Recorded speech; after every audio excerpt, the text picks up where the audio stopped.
La Côte d'Azur, en plein mois de juillet. Pendant que les vacanciers et les plaisanciers profitent des joies de la Méditerranée, les hélicoptères de la Marine nationale veillent. Ils décollent tous de la base de Hyères, à quelques kilomètres de Toulon. C'est ici qu'est installée la prestigieuse flottille 35F, une unité d'élite de l'aéronautique navale. Au moindre appel d'urgence, ces hélicoptères dauphins doivent être prêts à décoller. Le lieutenant de vaisseau Sébastien, le pilote de service ce matin, vient s'en assurer. 15-30, il décolle pour que ça se cloque comme ça. Ah. Oui, le cross. À tout de suite. Merci. Qu'est-ce qui se passe? Donc un homme, une femme, 38 ans, accident de plongée juste au Cap des Mèdes. Là. Donc l'info, c'est de savoir si je dois prendre médecin et infirmier. Logiquement, oui, accident de plongée. À cheval. L'été, les accidents de plongée sont la hantise des sauveteurs. Ils sont nombreux et bien souvent gravissimes. La plupart du temps, les plongeurs amateurs ne respectent pas les paliers de décompression. Une remontée trop rapide et l'accident peut être fatal. Dans ce cas-là, le temps joue contre les sauveteurs. On s'entraîne beaucoup, mais quand il faut y aller, tout est automatique. On sait chacun ce qu'on a à faire et ça déroule. La victime aurait un œdème pulmonaire, une affection causée par la présence de liquide dans les poumons, de l'eau de mer en l'occurrence. Elle risque l'arrêt cardiaque. La pire des issues pour Mathieu le treuilliste et le reste de l'équipage. Normalement, sur un œdème pulmonaire, le mec on l'allonge pas, on le garde assis. Oui. Donc tu verras avec Pascal si vous voulez faire une civière ou pas. Mais on va voir comment il est, quoi. Voilà. S'il est trop mal, on l'intubera directement. D'accord, ouais. Bon, ok, il y a Pascal. Ok, par Victor du cross 16. On demande le décollage en 13. Reçu. Go. Tu descends avec le scope. Ok, je te filerai une longe. On descend médecin infirmier. Je te descends le matos. D'accord? Parce qu'ils en auront peut-être besoin. Les hommes de la flottille ont la localisation exacte de la victime, finalement une plongeuse. Mais pour éviter toute perte de temps, c'est le CROSS qui les guide. Le Centre régional opérationnel de surveillance et de sauvetage, c'est le cœur de tous les dispositifs de sauvetage en mer.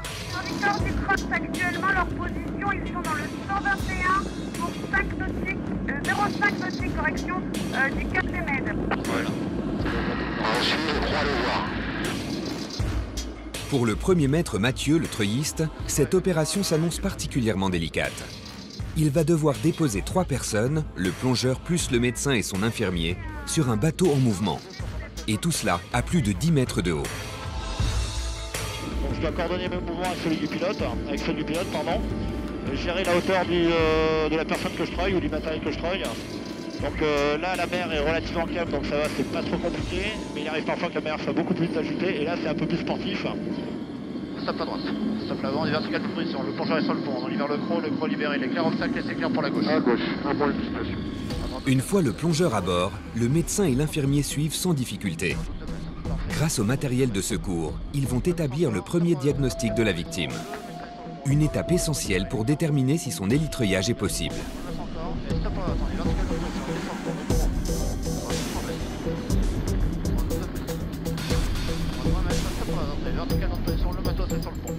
C'est une mauvaise surprise qui les attend.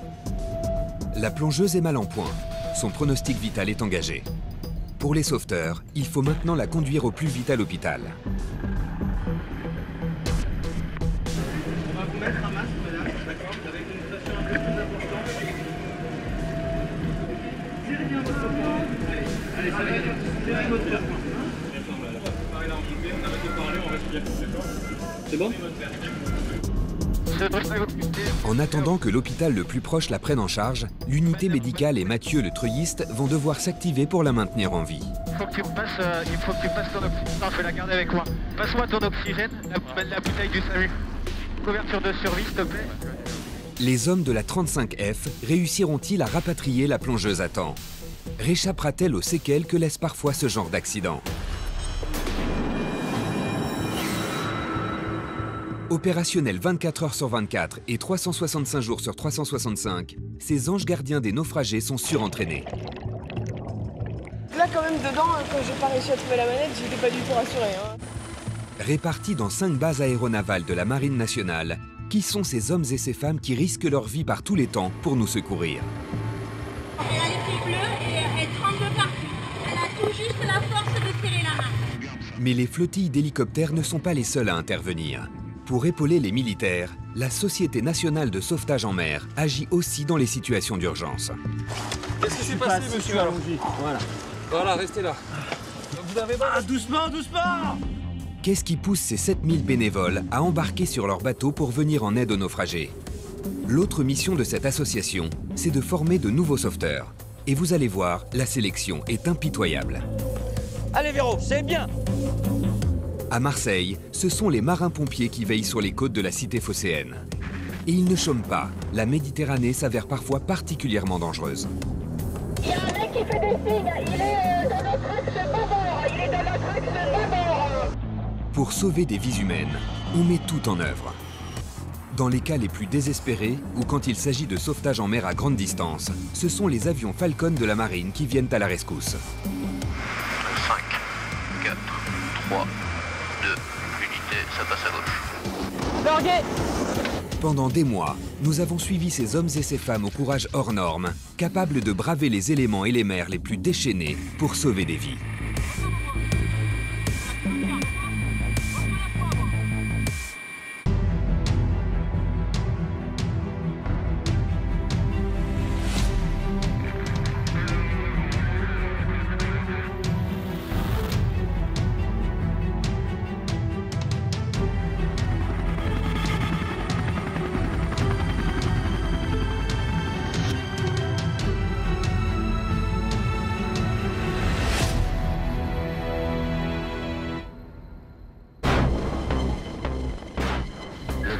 Départ Victor, fin de treillage, donc direction Saint-Anne.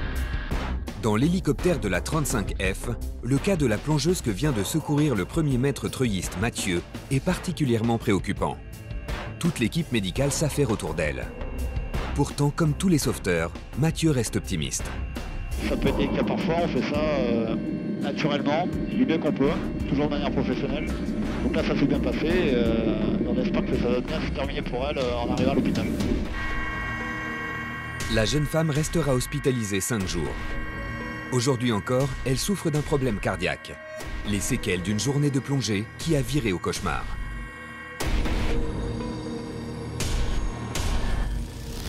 Cet été, Mathieu a été particulièrement sollicité. 2 semaines plus tard, c'est un pratiquant de jet ski qu'il a dû secourir. Et une fois encore, l'accident est dû à une imprudence. Eric, le plongeur, va tenter de récupérer ce touriste. Sa vitesse excessive dans une mer houleuse a provoqué sa chute. Il est dans un état particulièrement grave.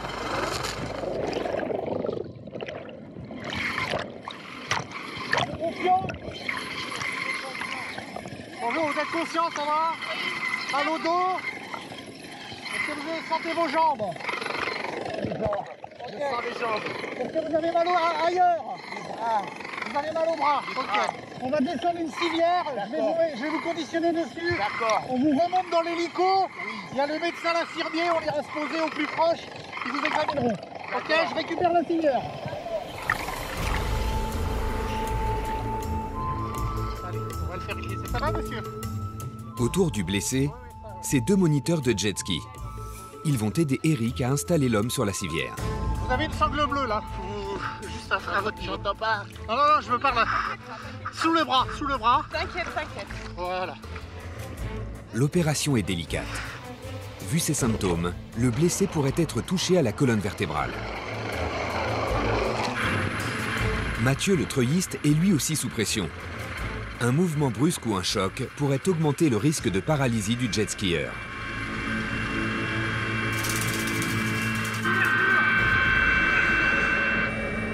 L'homme est maintenant totalement immobilisé dans sa barquette. Sa situation médicale semble sécurisée. Pourtant, pour Eric le plongeur, il n'est pas encore tiré d'affaire. Il a une bonne atteinte du rush parce qu'il a quand même eu une perte de sensibilité des 4 membres. Il a retrouvé un peu, mais maintenant les membres supérieurs sont hyper sensibles. En fait, il a très très mal au bras.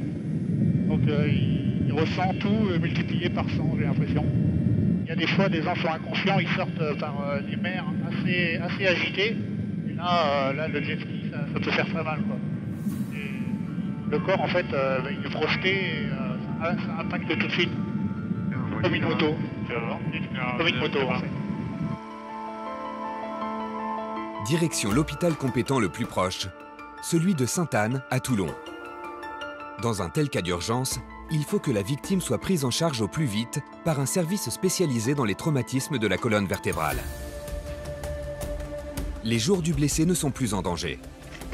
Quelque temps plus tard, on apprendra qu'il a recouvré l'usage de ses membres. Un miraculé. En été, les équipes de sauvetage en mer sont particulièrement sollicitées. Ce matin, c'est le lieutenant de vaisseau Guillaume qui prend son service à la base. Comme son collègue Sébastien, c'est un pilote de la Marine nationale. Merci. Là, on rejoint le hangar H3, à l'intérieur duquel sont placées nos installations. Avec plus de 15 ans d'expérience au sein de la 35F, ce marin du ciel est un spécialiste des hélicoptères. Salut, vous allez bien? Salut Fabien, ça va? Et tout particulièrement de ces dauphins, les engins utilisés par la marine pour le sauvetage en haute mer. Cette mission est une spécialité de l'armée de mer, notamment lorsque des bateaux sont en perdition au large des côtes françaises. Ce sont alors ces hélicoptères qui interviennent. Le Dauphin est un appareil capable d'atteindre 350 km/h. Son autonomie d'environ 3 heures de vol lui permet d'intervenir dans les situations désespérées, là où les secours maritimes traditionnels ne peuvent plus accéder. C'est le cas par exemple lors de cette opération de sauvetage de l'équipage d'un chalutier échoué sur des récifs en pleine tempête. Sans les anges gardiens de la Marine nationale, ces marins étaient condamnés. Mais de telles interventions dans des conditions extrêmes sont très risquées. C'est pourquoi les pilotes de la flottille 35F se soumettent à un entraînement intensif tout au long de l'année. Ce matin, Guillaume et son équipage doivent justement participer à un exercice de sauvetage en mer.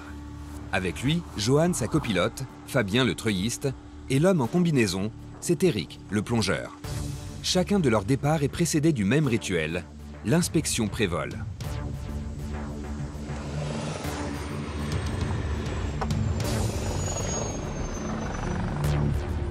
La confiance n'exclut pas le contrôle. C'est-à-dire que même si on a confiance dans nos techniciens et dans le travail qu'ils les effectuent, malheureusement, l'erreur humaine est toujours possible. Donc l'inspection de l'hélico avant chaque vol, c'est primordial.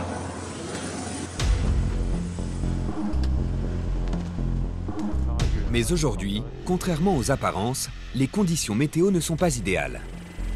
Le vent souffle très fort et Guillaume sait déjà qu'il ne pourra pas s'approcher très près du plongeur qui simulera la victime.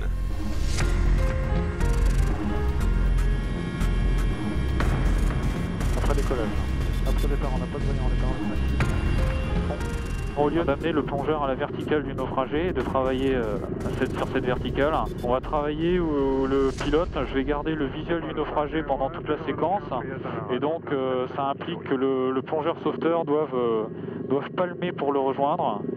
Et pour la remontée, ça impliquera un petit dragage. Le dragage, c'est l'opération qui consiste à tirer la victime dans l'eau une fois qu'elle est accrochée, jusqu'à ce qu'elle se retrouve à la verticale du Dauphin, prête à être remontée. La porte sera ouverte. C'est verrouillé. À bord, Guillaume et sa copilote Johan ne voient pas Fabien le treuilliste. Ce dernier doit donc leur décrire très précisément chacun de ses gestes. Allez, je suis paré pour le treuil. J'ai le treuil. En reçu, j'ai le treuil, préparation du plongeur. Reçu. Fabien attache Eric, le plongeur qui va descendre chercher la victime. Pendant toute l'opération, Fabien sera en quelque sorte sa nounou. Car une fois pendu au bout du câble, Eric ne pourra communiquer que par geste. En descente. Ah, il a passé l'eau.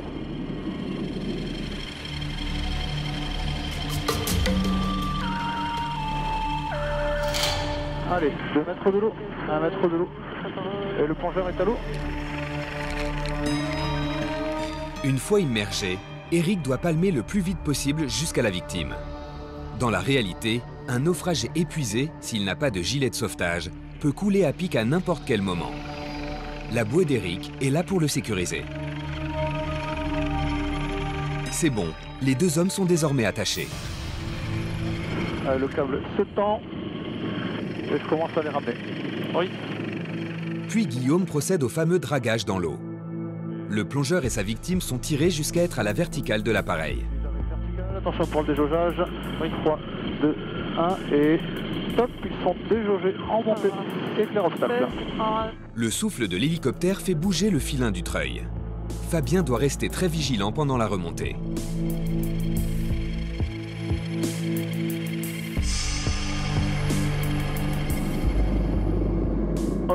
Allez, on rentre.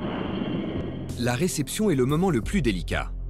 Fabien doit d'abord récupérer la victime et l'attacher avant de s'occuper du plongeur. Il ira quand tous les deux seront attachés. Guillaume prend le chemin de la base aéronavale. Mais l'exercice n'est pas terminé pour autant. Pour permettre aux équipages de progresser, toutes les opérations sont scrupuleusement analysées dès leur retour.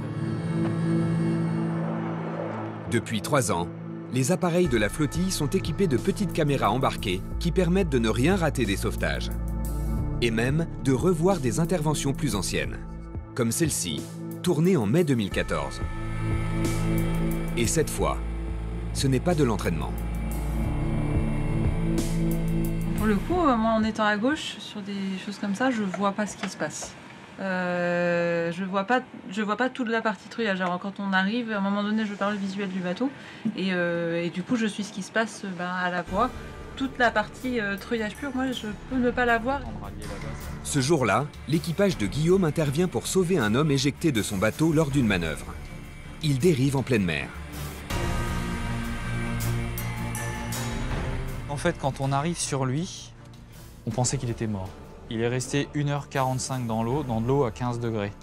En fait, on ne savait pas s'il était conscient, inconscient, dans le coma ou mort. Parce qu'en fait, on voyait les vagues lui passer dessus et il n'avait aucun réflexe. Il était comme ça, la tête en arrière, dans le gilet, et aucune réaction, aucun réflexe. Donc on a eu très peur. Le navigateur a perdu connaissance.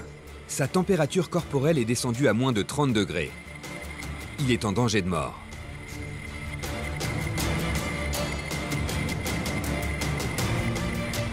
Arrivé dans le cargo, en fait, il était mais complètement inconscient. Inconscient, mais vivant, avec de grosses difficultés respiratoires.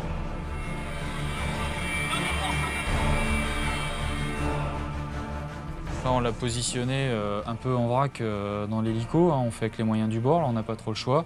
Donc tout de suite, oxygène.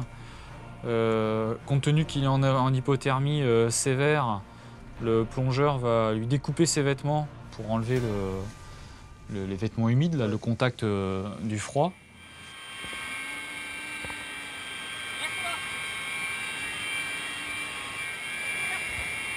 Contrairement aux idées reçues, il ne faut jamais frictionner une victime en cas d'hypothermie, sous peine de la tuer. Pour réchauffer le naufragé, les sauveteurs le placent sous une couverture. Et en quelques minutes, en fait, peu de temps avant l'arrivée à l'hôpital, ils vont réussir à le faire revenir. Si cet homme a survécu, c'est grâce à un geste tout simple qu'il n'a pas oublié de faire avant d'embarquer. S'il n'avait pas porté ce gilet ce jour-là, on ne l'aurait pas retrouvé. Accessoirement, s'il n'avait pas porté son gilet, il aurait coulé. Et c'est une des rares opérations pour qui on peut vraiment dire qu'on lui a vraiment sauvé la vie.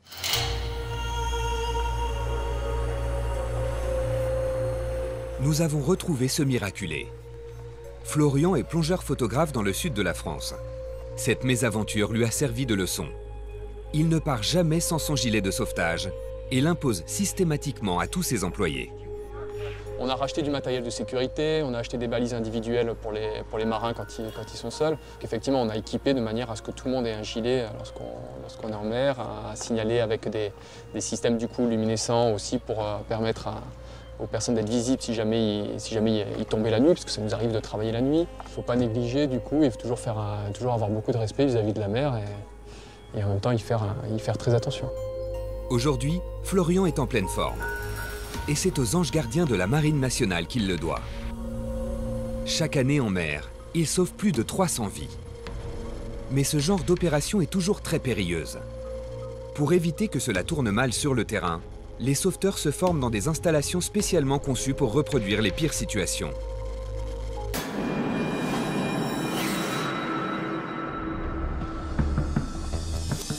Nous sommes dans la rade de Brest, en Bretagne. C'est ici que se trouve le centre d'entraînement à la survie et au sauvetage de l'aéronautique navale, plus connu sous le nom de C100. Comme Guillaume, notre pilote de la flottille 35F, tous les personnels de la marine embarqués sur hélicoptère doivent s'y former régulièrement. Salut Chichi, tu vas bien? Oui, Guillaume. Salut. Bonjour. Salut Guillaume. Salut Christian. C'est parti. Ici, on vient notamment apprendre comment survivre à un crash d'hélicoptère en pleine mer. Et comme le montrent ces images tournées par la marine russe, le risque est permanent. Manœuvrer à proximité de l'eau est particulièrement dangereux, surtout lors d'une opération de sauvetage.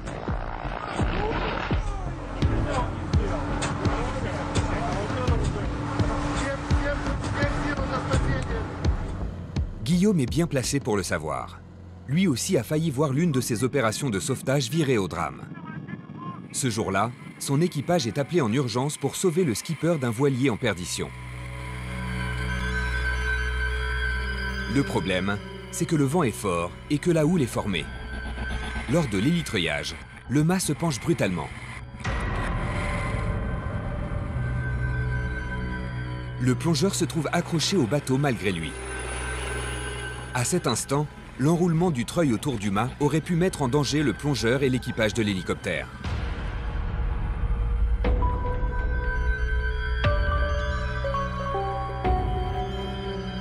Heureusement, après beaucoup d'efforts, le plongeur réussit à se libérer. Si le risque zéro n'existe pas, l'entraînement reste l'un des meilleurs moyens pour éviter l'accident. Pour aider ses militaires à gérer les situations extrêmes, la Marine nationale a ainsi créé le C100. Là, on s'habille pour prendre la tenue presque comme celle du quotidien lorsqu'on part en vol, histoire d'être au plus proche de la simulation. Combinaison, gants, casque, gilet. Pour suivre cette formation, ce jour-là, ils sont une dizaine. Les pilotes, comme Guillaume, sont en combinaison orange et le personnel médical embarqué en vert. L'exercice le plus redouté se déroule dans cette cabine surnommée la gloute. C'est une reproduction fidèle d'un cockpit d'hélicoptère. À un détail près, elle se crache tous les jours dans l'eau et peut se retourner complètement. Grâce à elle, les stagiaires vont simuler une évacuation après un accident en mer. Un test impitoyable lorsqu'on a la tête à l'envers. Comment ça se passe? L'eau va monter très rapidement. En 1 seconde et demie, 2 secondes, vous aurez l'eau ici. Donc arrivez l'eau au niveau des genoux. Tout de suite, inspiration. On se prépare. Les doigts sur le nez, l'eau au-dessus de la tête. Ensuite, cuisse, genou. Je vais tomber ici sur ma poignée. J'abaisse ma poignée, je pousse la porte. Ensuite, main de référence sur la structure de la porte. Ça sera vraiment ma sortie, d'accord? Je signe ma sortie sur la droite. À partir de là, j'ai ma main déjà qui est sur ma boucle. Un quart de tour à gauche ou à droite, donc en butée. Je peux accompagner ma boucle vers l'avant. Et là, je m'écarte. Dès que je suis bien éloigné, en remontant, je percute mon gilet et je fais surface. D'accord? On appréhende toujours un petit peu, mais j'aurais tendance à dire qu'on commence à avoir l'habitude. Par contre, je me souviens que mon tout premier C100, ouais, j'appréhendais beaucoup. Là, parce que le fait de se retrouver harnaché au fond de l'eau, enfin au fond de l'eau, à 1 ou 2 mètres sous l'eau, on devait rester une trentaine de secondes, etc. Quand on ne connaît pas... Faut être honnête, on a peur. Le lieutenant de vaisseau Guillaume est le premier à se lancer. La gloute est plongée à 3,50 m de profondeur.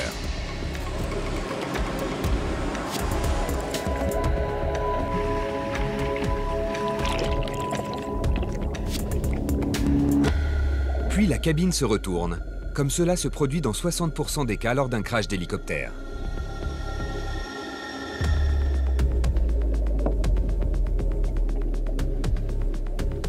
Pour Guillaume, l'exercice semble un jeu d'enfant. Il n'a mis que quelques secondes pour s'extraire de la cabine.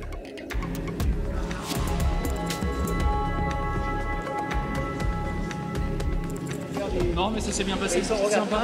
Ouais, si, j'aime bien, moi, c'est sympa.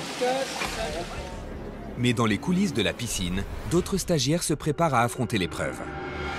Et ils sont nettement moins expérimentés que Guillaume. Parmi ces médecins de service de santé de l'armée, il y a Clémentine, 27 ans. En fait, j'ai été un peu curieuse avant d'arriver, j'ai regardé sur YouTube et j'ai vu qu'il y avait des vidéos de ça, donc j'avais vu comment c'était. Mais bon, c'est toujours plus impressionnant en vrai. Hein. Je me mets à leur place. Et c'est les moments où je me demande pourquoi j'ai pas décidé d'être coiffeuse, mais c'est très personnel comme objectif. Clémentine sait qu'elle doit absolument éviter de paniquer sous l'eau. C'est la principale cause de noyade. Ditchy!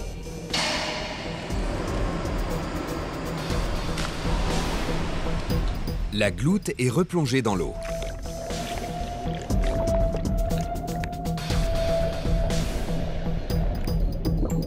La jeune femme réussit à dominer sa peur pour se dégager rapidement.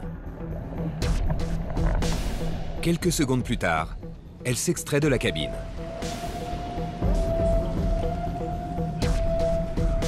Mais derrière elle, un autre médecin est resté coincé à l'intérieur. Sous l'eau, elle a perdu tous ses repères et ne trouvait plus la sortie. Les plongeurs doivent intervenir en urgence pour éviter un accident. Il manquait la main de référence qui est super importante. Et sans main de référence, et ben voilà, elle s'est perdue sur une issue de secours qui était à 30 cm d'elle. Clémentine, elle, est bien contente de ne pas avoir vécu une telle frayeur. Pourtant, le plus dur reste à venir. La gloute de nuit. C'est le dernier exercice du stage, mais surtout le plus redouté. Clémentine va de nouveau devoir détacher son harnais la tête en bas à 3 mètres de profondeur, mais cette fois, dans le noir complet. En fait, on a moins de repères visuels et voilà, justement, il faut s'entraîner à ne pas travailler avec ce qu'on voit, mais avec ce qu'on touche, ce qu'on ressent. Je vais là. Et ça va le faire, il n'y a pas de souci.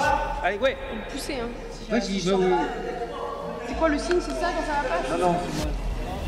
Tout à l'heure, la jeune femme n'était pas très à l'aise. Cette fois, elle a vraiment peur de paniquer dans l'obscurité. Ah oui, c'est un stress. Ah oui, bah déjà j'ai stressé. Non mais je pense que je serais très contente que je l'aurais fait, mais c'est juste qu'avant, c'est pas des super moments, voilà.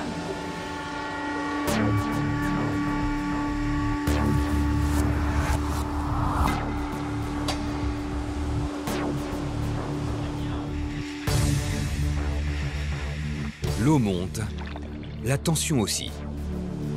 Clémentine doit se dominer pour réagir calmement et refaire les gestes qu'elle a appris par cœur.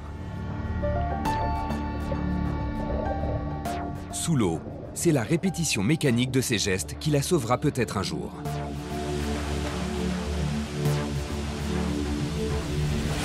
Cette fois encore, Clémentine parvient à garder son sang-froid malgré ses angoisses. Waouh! J'ai mis du temps à ouvrir là. J'ai cru que j'allais mourir. Ouais, j'ai un peu flippé quand même.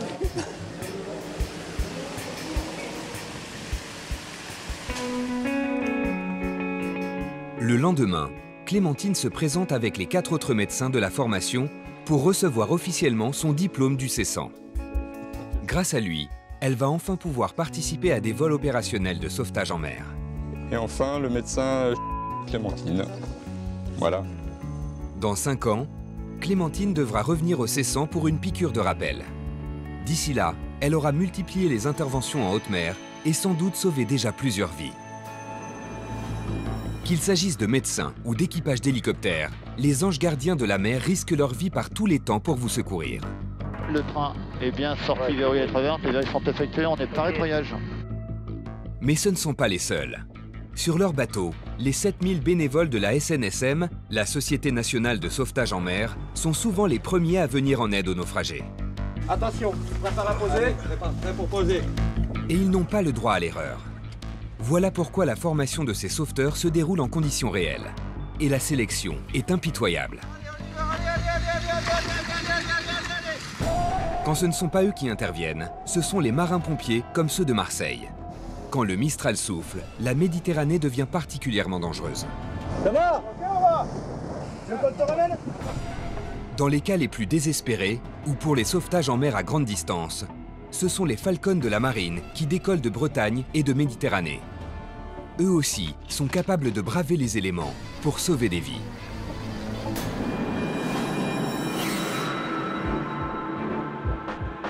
Kitesurf, jet ski, windsurf. Avec l'explosion des sports nautiques, les risques en haute mer se sont multipliés. Et il ne s'agit plus seulement de venir en aide aux plaisanciers. Résultat, les sauveteurs de la flottille 35F n'ont jamais été autant sollicités. Ce n'est pas pour déplaire au lieutenant de vaisseau Sébastien, qui entame une nouvelle semaine de service.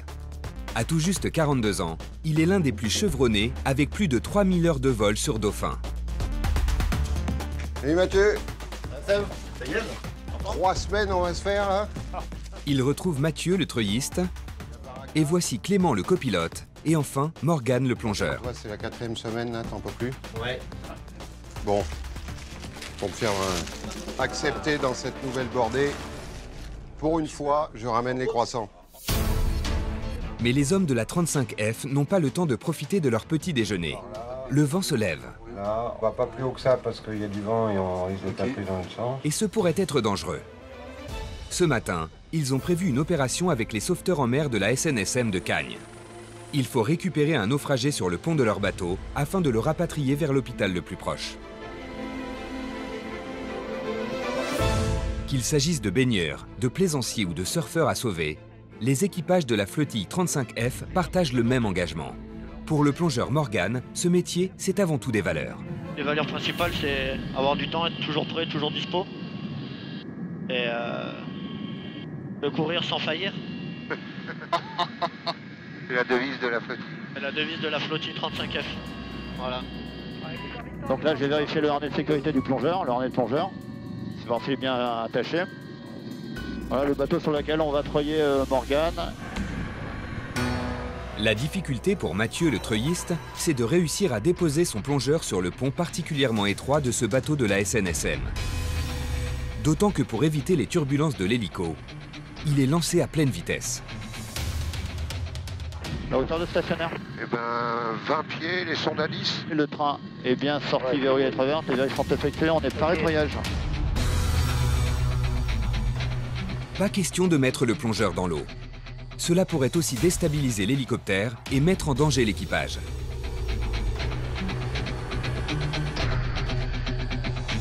La descente se passe sans encombre.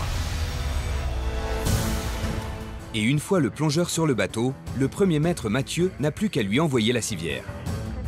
La civière est débordée. En descente, elle passe les roues, elle est à droite de pour 6 mètres. Le blessé récupéré dans l'eau par les sauveteurs de la SNSM y aurait été installé. Enfin, si tout cela n'avait pas été un simple exercice.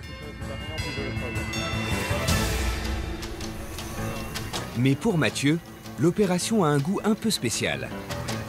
Il n'oubliera jamais la fois où il a vraiment participé au sauvetage d'une kitesurfeuse dans ces mêmes conditions. C'était il y a 2 ans, et la mer était mauvaise.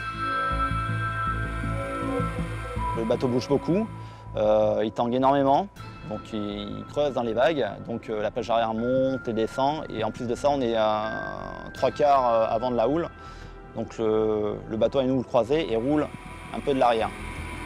Et pendant que le plongeur va prendre des nouvelles de la kitesurfeuse, l'hélicoptère se met en attente derrière le bateau. Donc je guide le pilote. Évidemment, ça bouge beaucoup, donc on prend des précautions à l'approche. On réussit à poser le plongeur sans problème.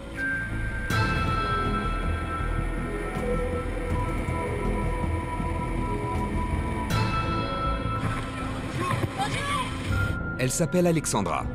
Et dans les bras de la sauveteuse, elle paraît totalement exténuée.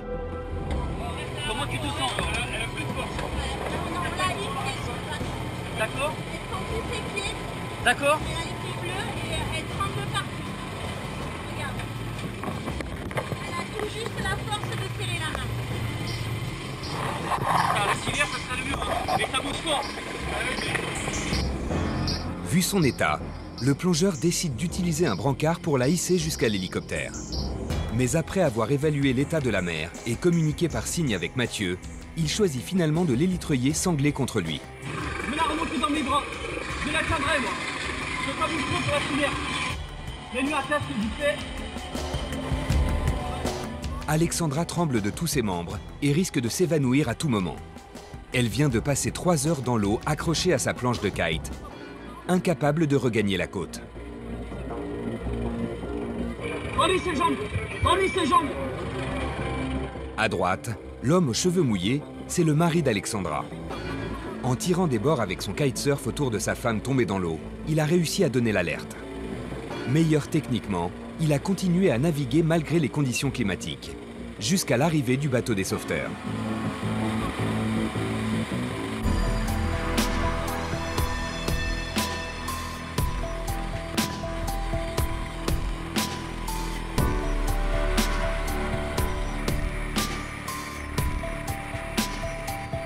La naufragée est enfin remontée à bord de l'hélicoptère, mais son pronostic vital est engagé. Le travail de Mathieu et des sauveteurs est loin d'être fini. Le treuillage est terminé, donc le pilote, lui, il sait qu'il faut rallier le plus vite possible l'hôpital le plus proche. Et nous, pendant ce temps-là, on s'occupe de la dame. Donc elle est en hypothermie sévère, elle est blanche, tremblante.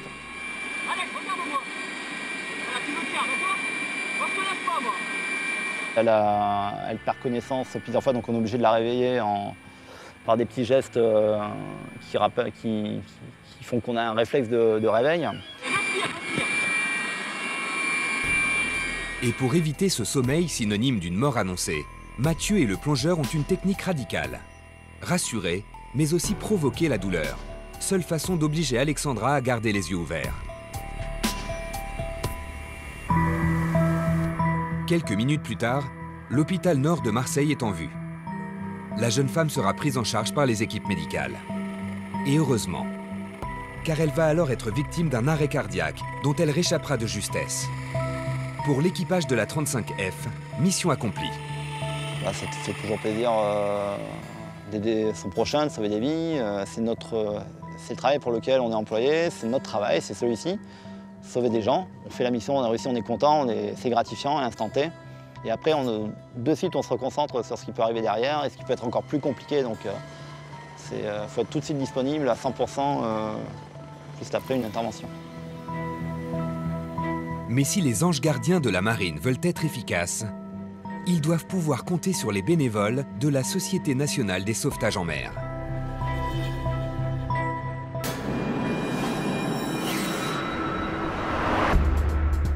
8 h du matin, sur la Côte d'Azur. David, c'est bon, tout le monde est embarqué. Cette vedette de la SNSM, la Société nationale des sauvetages en mer, prend le large en direction de la petite île de Bandor. À bord, une vingtaine de sauveteurs et de formateurs bénévoles. Car comme les militaires, ces sauveteurs en mer doivent être parfaitement opérationnels s'ils veulent remplir leur mission. Voilà pourquoi ils vont passer ici 3 jours de formation intensive. Comme Thibaut, 21 ans, ils espèrent tous obtenir un nouveau diplôme, celui de sauveteur nageur de bord. Et ils sont équipés pour. Il y a le matériel de plongée, donc pas le masque et tuba. Il y a les affaires, il y a la combi, il y a la veste de quart, donc tout équipement pour le stage, pour la natation, quoi. Tout est SNSM. Donc ça pèse quand même un petit peu c'est costaud, quoi. Ce diplôme, c'est un vrai sésame quand on est comme Thibaut, un sauveteur qui n'opère que depuis la plage. Dernier paye l'apéro. Allez, on est prêt. Si ces candidats décrochent la médaille, ils appartiendront aux sauveteurs nageurs de bord et pourront effectuer des missions de sauvetage en pleine mer à bord d'une navette. Ça, je veux pas le voir, ça je veux pas le voir, sinon ça va vous coûter des bières. Ça c'est ou on le baisse ou ici. Pourquoi? Parce que vous enlevez, vous discutez, il y a un coup de lame, terminé. La SNSM est réputée pour la rigueur de ses formations. Et Jean-Luc est là pour veiller au grain. Attends, parce qu'il a pas de chaussons.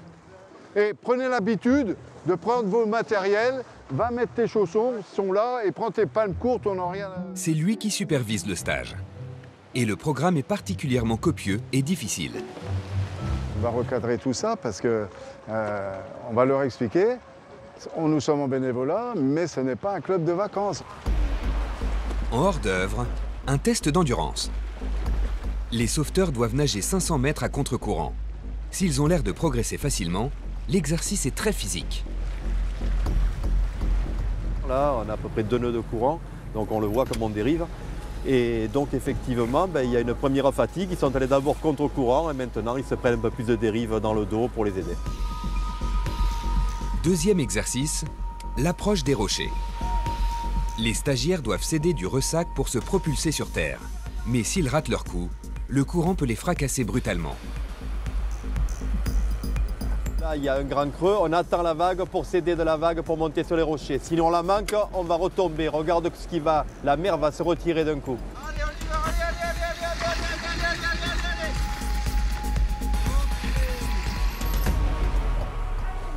De retour au vestiaire, Thibaut et les autres stagiaires échangent leurs premières impressions.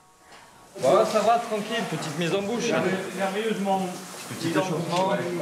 Ceux qui ne sont pas trop initiés, habitués, partir déjà, on a fait bien 1 km, je pense. Combien 1 km. Oh, ils sont bien posés. Hein. Bien posés, hein. Ceux qui n'ont pas l'habitude, c'est déjà du joli. Ça va les gars? Je vous vois pas sourire là. Bon.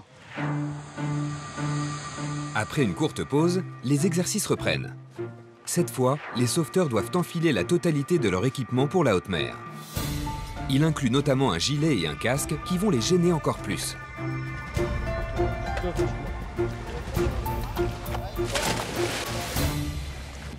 Cette fois, les sauveteurs sont confrontés à une simulation de noyade. Une situation qu'ils ont l'habitude de gérer lorsqu'ils opèrent depuis la plage. Mais avec l'équipement prévu pour la haute mer, tout se complique.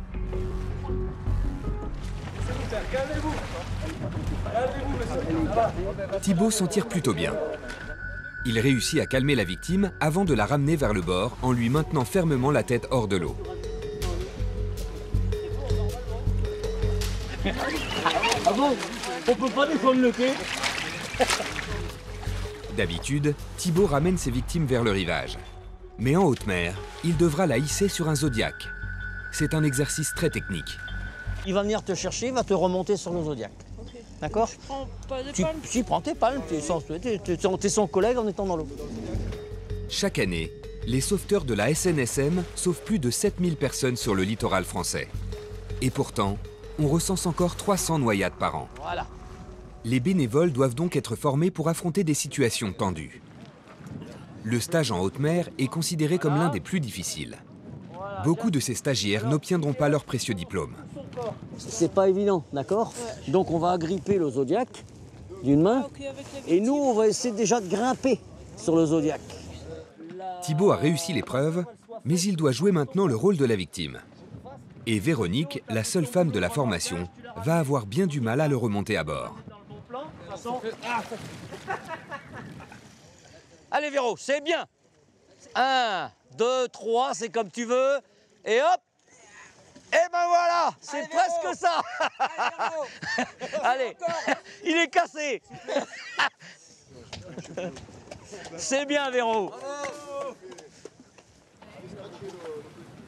Il va partir. Et c'est là qu'il faut donner l'impulsion. D'accord? Ça nous aide sans nous aider, la combinaison. Mais c'est bien. T'as été jusqu'au bout. T'aurais pu dire non, c'est bien. C'est bien. Voilà, je suis content. Jusqu'ici, le bilan est plutôt positif pour Thibaut et les autres stagiaires. Mais il est trop tôt pour savoir s'il réussira à intégrer les sauveteurs nageurs de bord de la SNSM. En attendant, ces bénévoles éprouvent leur engagement et leur courage. Mais d'autres sauveteurs partagent aussi ces valeurs. Les marins-pompiers.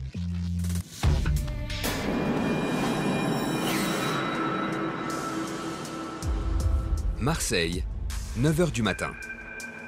Au large de la Pointe Rouge, une régate de catamarans va démarrer dans moins d'1 heure.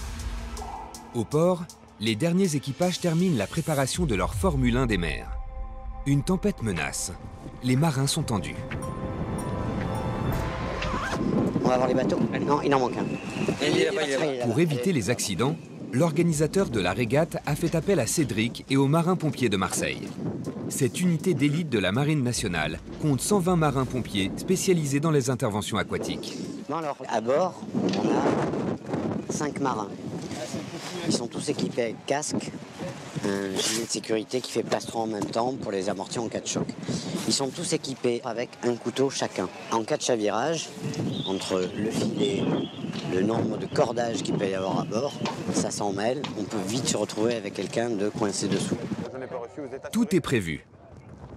Et Cédric et ses hommes sont eux aussi suréquipés, notamment pour intervenir le plus rapidement possible grâce à ce zodiaque semi-rigide spécialement conçu pour le sauvetage en mer. Donc on a un bateau qui a 300 chevaux avec une turbine. Sur le matériel, donc on a 2 blocs, une valise de premier secours, une barquette pour aller chercher la victime donc, avec la trappe arrière. Si jamais il y a une victime qu'on doit monter à bord qui est traumatisée, hop, on la fera glisser et on la mettra sur la barquette. Et après, s'occuper donc des polytraumatisés et les évacuer soit par hélico, soit par ambulance au port de la Pointe-Rouge. La course doit démarrer dans quelques minutes, mais le vent a encore forci. Pour ne pas se faire distancer, Cédric se dirige vers la ligne où les catamarans attendent le top départ. Vous en mettrez un de chaque côté juste pour observer les bateaux. Vu les conditions climatiques, une autre vedette assure la direction de la course. Un médecin se trouve à son bord, prêt à intervenir si un catamaran chavire et qu'un participant se blesse. Donc là, on communique, on fait des essais radio avec le responsable de la sécurité. Le départ à peine lancé, les catamarans frôlent déjà les 55 km/h, leur vitesse maximale. À cette allure, en cas de chavirage, ils se désintégreraient sur l'eau. Pour les organisateurs, le risque devient trop important.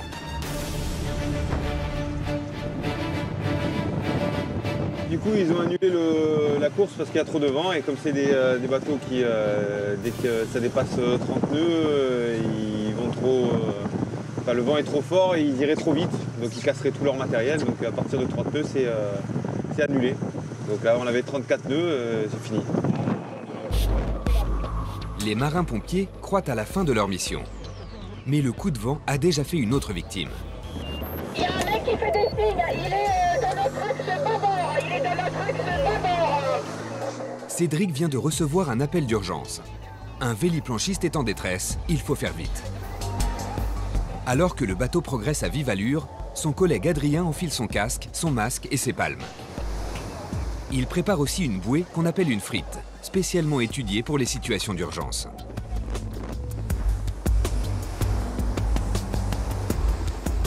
Celui qui est sur la voile, là. Là, à 11h. Ça va? Ça va? Sur sa planche, l'homme paraît épuisé. Le courant est trop fort. Il n'arrive plus à rentrer sur la plage. Impossible même de se rapprocher du bateau des pompiers. Est-ce que tu veux qu'on te ramène? Adrien se jette immédiatement à l'eau pour lui porter secours.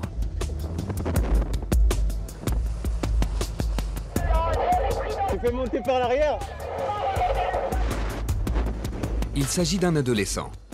À bout de force, c'est grâce à l'aide d'Adrien qu'il monte à bord du bateau des sauveteurs, sain et sauf. Pas le temps de souffler. Au même moment, l'équipe reçoit un second appel radio. Il faut repartir. Donc là, ils ont un problème sur le bateau là-bas et on se sert du bateau de sécu ici. Donc ils vont venir remorquer la planche à voile et s'occuper du petit jeune. Et nous, on va aller s'occuper là-bas parce qu'ils n'arrivent pas à bouger avec le vent qu'il y a. Parce que la chaîne est accrochée dans un câble au fond de la mer. Vas-y. Lâche la planche. Lâche la planche. En fait, c'est le bateau des organisateurs de la régate qui est en difficulté. Le temps s'est encore dégradé. Il faut le dégager au plus vite. Ils ont remonté l'ancre et ils ont l'air d'avoir accroché un câble. Ouais, ça va. Tu prends la plongée ou pas alors? Ouais, tous les deux. Ouais. Cette fois-ci, les marins-pompiers opèrent en binôme. Adrien et Emeric vont plonger en bouteille pour aller décrocher l'ancre. T'es ou pas? Ouais, je suis là, redis-moi ce qu'il y a. Donc prenez que je vais mettre la palanquée à l'eau. Pour l'instant, vous remontez pas la chaîne tant qu'ils ne sont pas remontés. Le courant est de plus en plus fort. L'opération est risquée. Si l'ancre se décroche brutalement, elle pourrait blesser les plongeurs. Donc là, j'ai envoyé une palanquée de 2 plongeurs, donc Emeric et Adrien qui sont au fond de la mer là. Donc ça fait 5 minutes qu'ils sont partis. Là, on voit les bulles qui sont juste là. Donc on a environ 15 mètres de fond. Le but, c'est qu'ils décrochent. Une fois qu'ils ont décroché, je les fais remonter à la surface. Et là, ils vont après, du coup, pouvoir remonter leur ancre et pouvoir partir. Parce qu'avec le vent qu'il y a, là, c'est vrai que c'est compliqué pour eux. Là. Il ne faut que quelques minutes aux plongeurs pour évaluer le problème. Effectivement, le bateau n'a aucune chance de se dégager tout seul. Ce qui se passe, c'est que les plongeurs sont remontés. L'ancre est bloquée sous un câble qui passe donc sous la mer. Et impossible de pouvoir le remonter. Et donc il faut qu'on dévisse des manilles pour pouvoir larguer, on va dire, la chaîne, enfin l'ancre, et que la chaîne puisse remonter. Et après, au moins, ils seront libérés, quoi.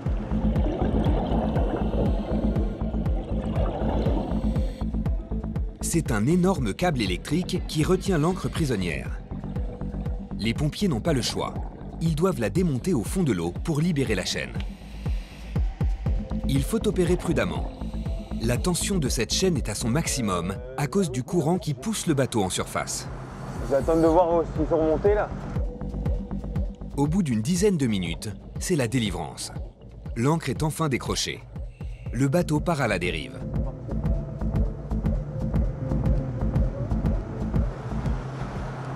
Anne, délice Pointe-Rouge. Donc mes plongeurs sont remontés, ils ont décroché la chaîne. Vous pouvez la remonter, c'est bon, parce que je vous vois, vous partez à la dérive là, donc c'est bon. On se rejoint au niveau de votre port-base. Oui, tout à fait, merci beaucoup, à tout à l'heure. Ouais, c'est bon. L'opération est réussie. Les plongeurs remontent sur le bateau.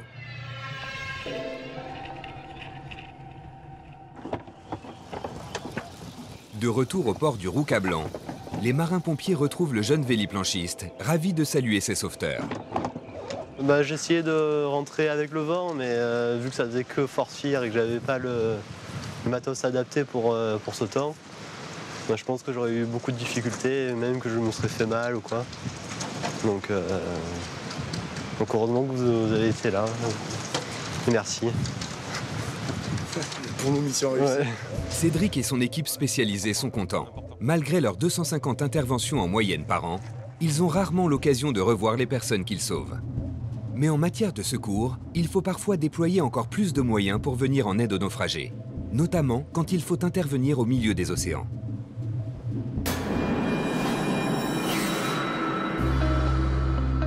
Lann Biway, en Bretagne.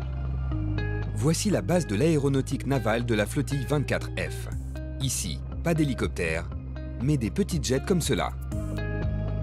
Ce matin, le second maître Samy a rendez-vous avec son instructeur autour de l'un de ses Falcon 50 qui servent au sauvetage en très haute mer.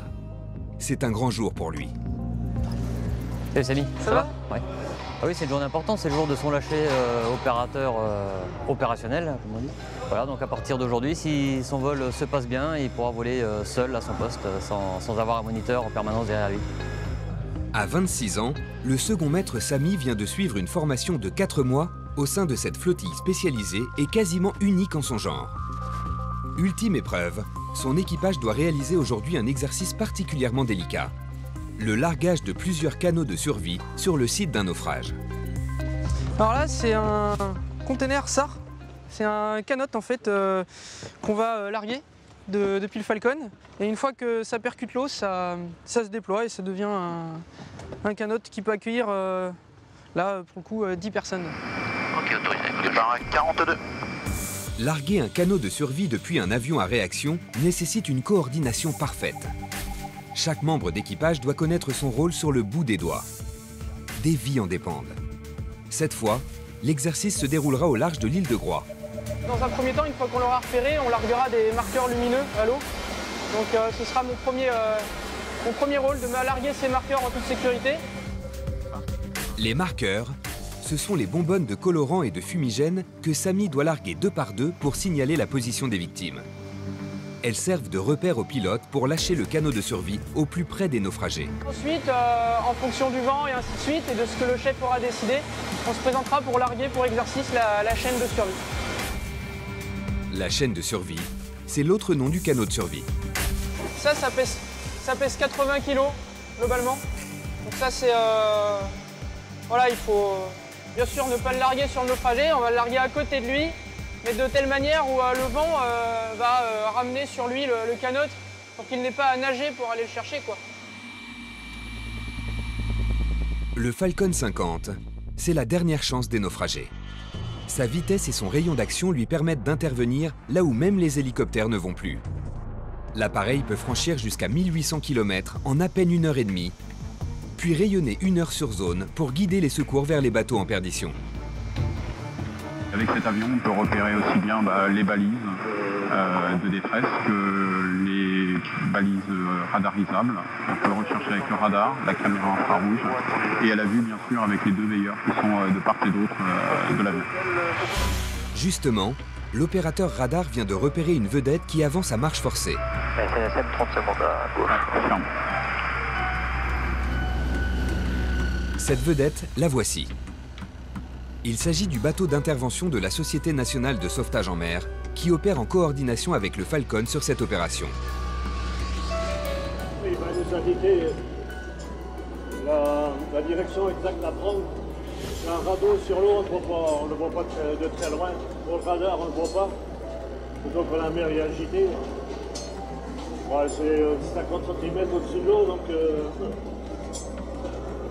dans la houle, on ne le voit pas, donc on peut arriver à 100 mètres pour le voir. Donc l'avion va bien nous indiquer le cap à suivre pour y aller. C'est donc la vedette de la SNSM qui récupérera les victimes et leurs canots de survie. Mais pour ça, il faut d'abord réussir le largage. L'opération doit s'effectuer entre 100 et 500 mètres d'altitude, à plus de 300 km/h. À cette vitesse, 1 seconde d'avance ou de retard peut condamner des naufragés à bout de souffle.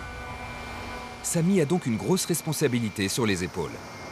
J'ai un harnais où je suis retenu par derrière à une armature solide de l'avion.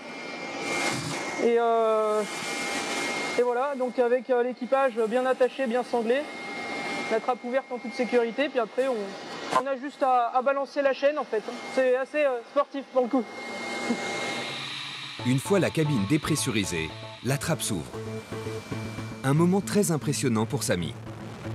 Il doit se pencher au-dessus du vide pour larguer ses marqueurs. 4, 3,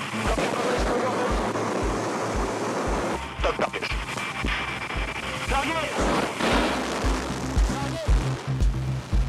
Samy lâche plusieurs marqueurs. Les premiers pour situer les victimes, les suivants par intervalle de 15 secondes pour délimiter un axe précis qui permettra au pilote de se repérer lors du prochain passage. En mer, les taches de colorant vert fluorescent s'étendent sur plusieurs dizaines de mètres carrés. Avec les fumigènes, elles permettent aussi à la navette des secours de la SNSM d'arriver plus rapidement sur le lieu du naufrage. Je crois que je les vois là-bas. Ouais, c'est eux, ils sont là-bas. À bord du Falcon, c'est maintenant le moment crucial. 5, 4, 3, 2, unité, ça passe à gauche. Pour les pilotes par la droite, on va revenir vers un 0,70. Samy doit larguer son canot de survie. Ce modèle 25 places est si lourd qu'il doit céder d'un treuil.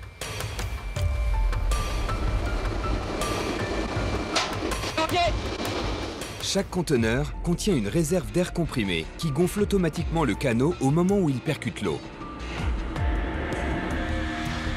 Dans le cadre de son examen, Samy doit ensuite larguer 3 autres canots plus petits de 10 places. Pour corser la manœuvre, son formateur décide de simuler une panne de treuil. Samy doit donc opérer à la main.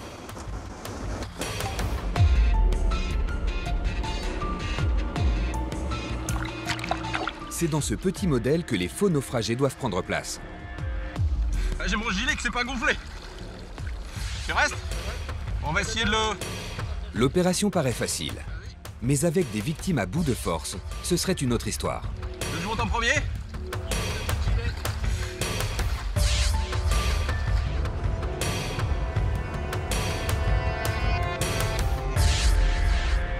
On va le prendre sous le vent.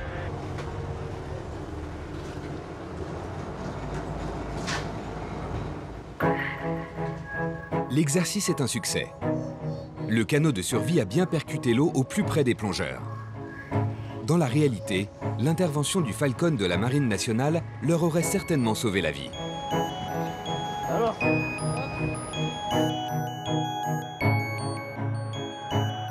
À Lan Biwé, l'appareil est déjà de retour.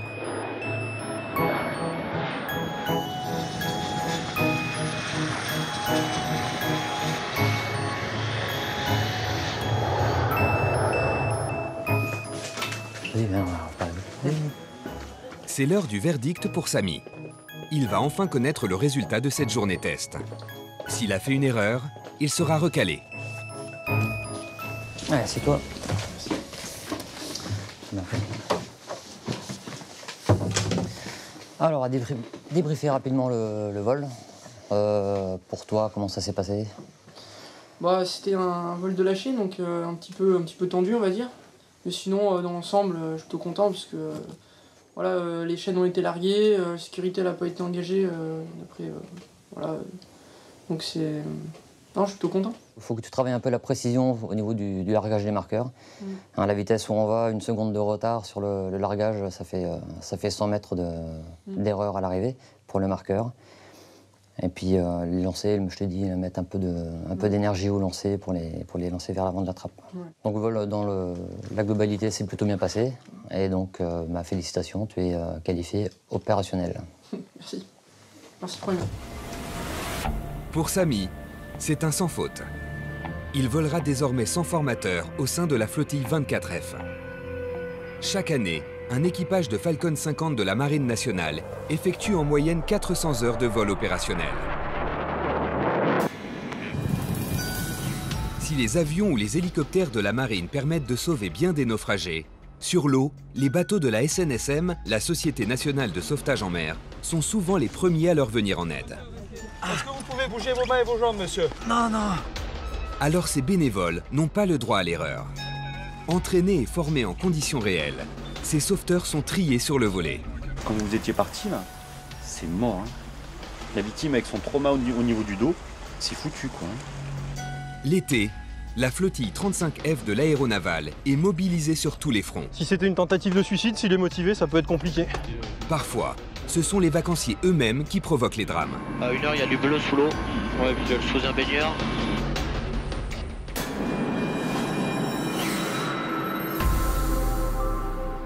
Retour à Bandor sur la Côte d'Azur. La formation des sauveteurs nageurs de bord de la Société nationale de sauvetage en mer touche à sa fin. Malgré une ambiance décontractée, Thibaut et les autres s'apprêtent à vivre l'épreuve la plus difficile de tout le stage. Pour cet exercice de nuit, Jean-Luc, le superviseur, distribue l'éclairage. Ce sont des nouveaux cialumes, c'est-à-dire des cialumes à interrupteur que vous allez fixer sur votre casque. Et surtout, s'il y a un problème, il y a... Mais toi, t'es là. Le clignotant. Parce que je suis là et là. Ah ouais. Je me suis trompé. Ok, non, c'est pas vous avez bien compris? Les sauveteurs sont tendus. S'ils échouent, ils n'auront pas leur brevet. Ce soir, on va faire des cas concrets. Donc, on va finaliser tout ce qu'ils ont vu pendant ces journées. Et ils vont le mettre en pratique. Et ils vont le mettre en pratique seuls. C'est Canal 71, les gars, ou pas? Motivé. C'est Thibaut qui est chef de l'opération de sauvetage. Mais il ne sait pas si c'est une marque de confiance ou un moyen pour les formateurs de lui mettre un peu plus la pression sur les épaules. En tout cas, il va être testé sur son sang-froid et sa précision. C'est impressionnant, là on sait que vraiment, on se dit que vraiment c'est l'exercice de nuit. Là il va falloir vraiment montrer toutes nos capacités, tout ce qu'on a appris. Moi j'ai envie de bien faire personnellement devant mes formateurs, donc je suis impressionné mais je suis confiant quand même. Thibaut a 2 sauveteurs sous ses ordres. Ils embarquent avec d'autres équipes pour rejoindre la navette de la SNSM qui patrouille quelque part au large. C'est là que le superviseur de l'exercice leur communiquera la nature exacte de leur mission. Il y a 4 victimes qui ont disparu d'une quarantaine d'années. Ils sont partis à la nage vers la côte. D'accord. Donc vous allez commencer à partir de la vedette, aller droit sur la côte et commencer à investiguer pour retrouver une de ces victimes. Il faudrait que vous nous passiez le projecteur sur les rochers pour qu'on puisse un appui pour rechercher les victimes. On va essayer de vous suivre, on a déclenché des renforts et juste après ça on vous lance un petit coup de projecteur. D'accord, merci. Dans un premier temps on regarde les rochers, si on en trouve une, on fait signe et on va les chercher. Allez, c'est parti. Allez. Parmi les équipiers de Thibaut, il y a un formateur. Et à partir de maintenant, il va scruter et noter toutes les décisions du jeune stagiaire. L'épreuve, prendre en charge l'une des victimes qui aurait réussi à nager jusqu'ici. Il faut d'abord la retrouver au plus vite, elle est en danger de mort. L'équipage est à terre et on a trouvé une personne, on est sur les lieux, on vous tient au courant. Thibaut doit maintenant procéder à un examen clinique pour établir son diagnostic. Mais il va se heurter à un petit problème. Le blessé est récalcitrant. Voilà, restez là. Vous avez mal quand vous avez mal? Ah, doucement, doucement! Vous avez mal? Est-ce que vous pouvez bouger vos mains et vos jambes, monsieur? Non, non. Non, non, vous pouvez pas.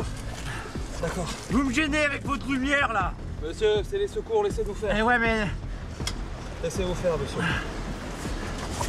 On est en cours de bilan, on vous tient informé. Bien reçu. Allez, on va prendre les constantes, monsieur. J'ai mal au dos. Vous avez mal au dos, je sais. Arrêtez, bougez pas. On va s'occuper de tout ça. En réalité, le plongeur qui joue la victime est lui aussi un formateur. Il en rajoute exprès pour déstabiliser Thibaut afin d'observer ses réactions. Collets cervicaux et plante dure. Voilà, bougez pas, monsieur. Ça va bien se passer, on va vous ramener. Alors, on aura besoin d'une évacuation de la victime. Pour ça, il nous faudrait un collier cervicaux et un plan dur pour extraction de la victime, s'il vous plaît. Collier cervical, plan dur, une couverture de survie si tu as également. Couverture de survie, j'ai.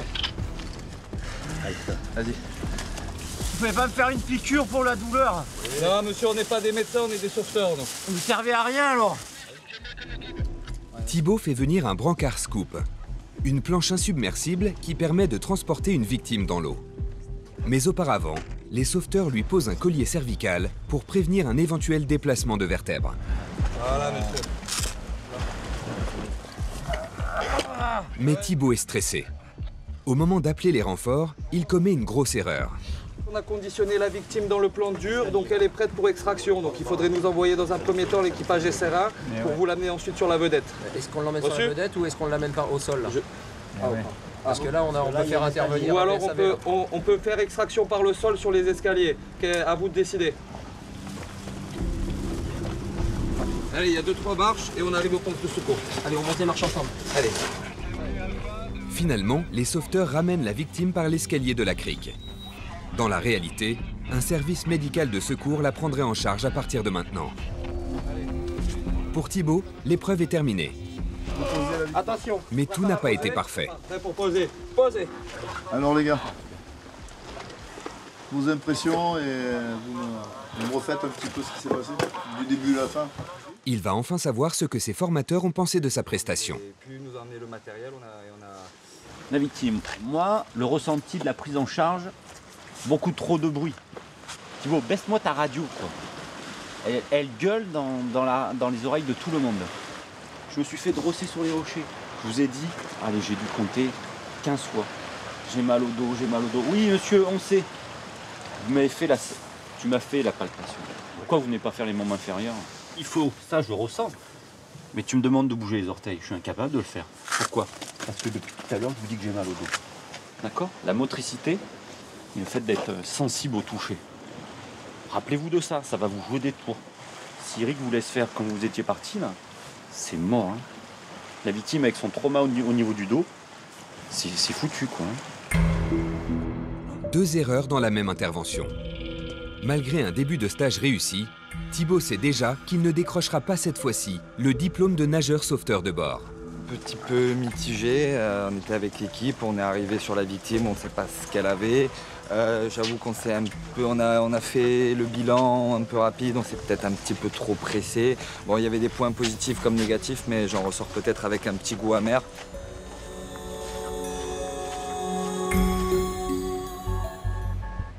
Le lendemain matin, tous les stagiaires sont réunis pour la remise des diplômes. Thibaut a beaucoup de mal à cacher sa déception. Grégory Célestin. Malgré leur volonté et leur enthousiasme, au total, ils sont 3 comme Thibaut à être recalés. Il y a des domaines où vous étiez excellent, il n'y avait pas de problème, puis d'autres domaines, non, c'est pas possible de valider. La formation de la Société nationale de sauvetage en mer est très stricte.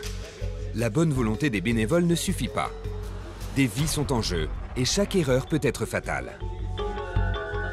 Moi, ce que je voulais entendre de ta bouche, je suis motivé, je ne veux pas arrêter.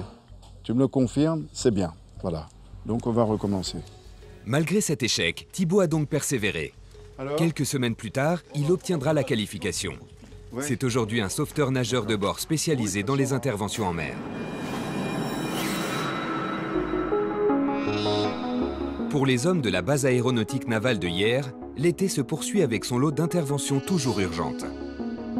S'ils veulent réussir à porter secours aux plaisanciers ou aux baigneurs en détresse, le lieutenant de vaisseau Landry et ses marins du ciel doivent être prêts à décoller en moins de 15 minutes. Oui, Guépard Victor, bonjour. Ouais, secteur Le Mourillon. On y va. Reçu. Eh bien écoutez, on rallie et on décolle d'ici un petit quart d'heure. A de suite, merci. Qu'est-ce qui se passe, André? Eh bien là, on vient d'être appelé pour une inquiétude sur un baigneur, secteur Toulon. Donc on rallie au plus vite pour décoller d'ici 10 minutes. Vous n'avez même pas le temps de manger? Ah non, là on n'a pas le temps. Là. La priorité c'est de rallier la personne. Il y a danger de mort pour le client qui est à l'eau. L'hélicoptère est déjà sur la piste. Matériel de secours et dernier contrôle avant décollage. Pour ces militaires, c'est une course contre la montre. Le baigneur aurait fait une tentative de suicide. Vous pensez que vous avez une chance de le retrouver, ce baigneur? On espère toujours. Après, on ne peut pas savoir en partant en fait si on a nos chances ou non. Si c'était une tentative de suicide, s'il est motivé, ça peut être compliqué. Les indices retrouvés par le centre opérationnel laissent penser quand même, avec une carte bleue pliée sur la plage, des affaires qui traînent depuis ce matin. Ça laisse à penser quand même à quelqu'un de motivé, ouais. Oh, ce sera bon pour nous, on pourra mettre en route. Reçu. L'hypothèse d'avoir affaire à un suicidaire, c'est beaucoup plus stressant pour Morgan le plongeur, censé ramener la victime. Ça peut très bien se passer comme pas bien. Donc on envisage un peu tout là. Ça tourne. C'est parti. La force sélecteur sur batterie, s'il te plaît. Ouais. Et donc ça décolle. Pour retrouver le baigneur, l'équipage peut compter comme toujours sur les renseignements fournis par le CROSS, le Centre régional opérationnel de surveillance et de sauvetage. Oui, Guépard Victor du CROSS, donc on vous demande de vous rendre au niveau du Fort Saint-Louis, et de faire le trait côtier jusqu'en rentrant vers le CROSS. Fort Saint-Louis, c'est tu vois le début de la digue. Fort Saint-Louis, c'est le petit port juste avant le début de la digue, donc à 11h30 là-bas. D'accord. Les hommes du lieutenant de vaisseau Landry réussiront-ils à sauver ce baigneur? La situation est critique. Autant chercher une aiguille dans une botte de foin. La dernière fois que le jeune homme a été vu, il était sur la plage du Morillon, à Toulon. Ouais, tu peux armer la flotta, on a le train. Pour gagner du temps, Jérémy, le treuilliste chargé de descendre et de remonter le plongeur et la personne à sauver, prépare le brancard de sécurité. Tu m'informes pour la hauteur? Si ça vous va comme ça? Ouais, c'est très bien pour la hauteur. L'eau est claire, donc on y voit aussi assez bien. Parfait. Pilote, copilote, treuilliste et plongeur, ce sont 4 paires d'yeux qui scrutent la mer à la recherche d'un baigneur en perdition. À 1h, il y a du bleu sous l'eau. 2h, regarde.